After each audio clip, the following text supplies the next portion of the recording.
We're now in the 16th year of U.S. troop presence in Afghanistan. The numbers are less than they were, and it is reported that the Trump administration is looking at political and military options there. The president has also reportedly weighed personnel changes overseeing the American effort and is frustrated by what he sees as a losing position in the war.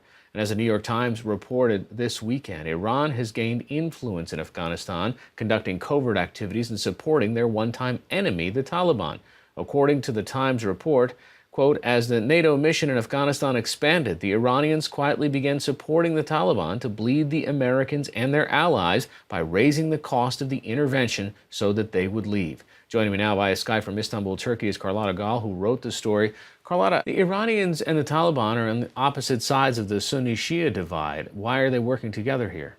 That's what amazed me. And this is where we found last year when the Taliban leader, Mullah Mansour, was killed. He was actually returning from a very high-level visit in Iran. And it wasn't his first. He'd done at least 3 trips. They're calculating that the American drawdown is going to continue and that they want to have proxies that they can influence especially along their border. And so the Taliban were the ones who were in play. And so they've reached out to them. And amazingly, they've even connected them with Russia and helped get weapons to the Taliban. So, yes, it's a turnabout from when the Taliban was really almost at war with Iran.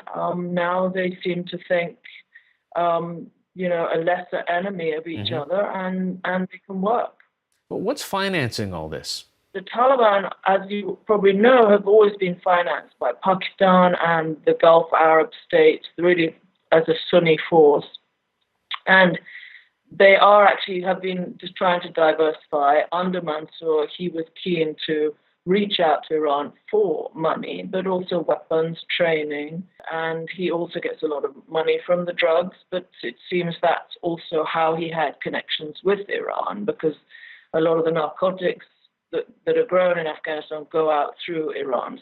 And you're saying that there's evidence of Iranian involvement even in some of the Taliban raids that are happening in Afghanistan?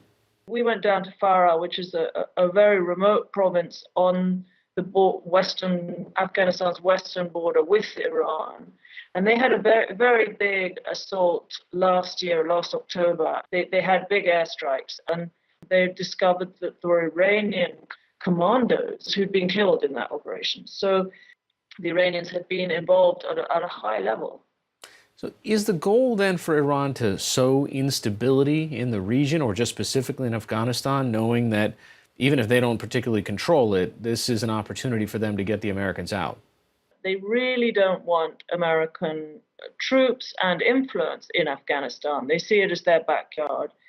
But they're also calculating. They want proxy forces that are loyal to them, or at least controlled by them, that they have some leverage over. So that's the calculation, to help some of the Taliban that are local along their area. They also really want to hurt America, and that's their ultimate aim, to bleed them, as we wrote, and push them out eventually. All right, Carlotta Gall of the New York Times joining us via Skype from Istanbul. Thanks so much.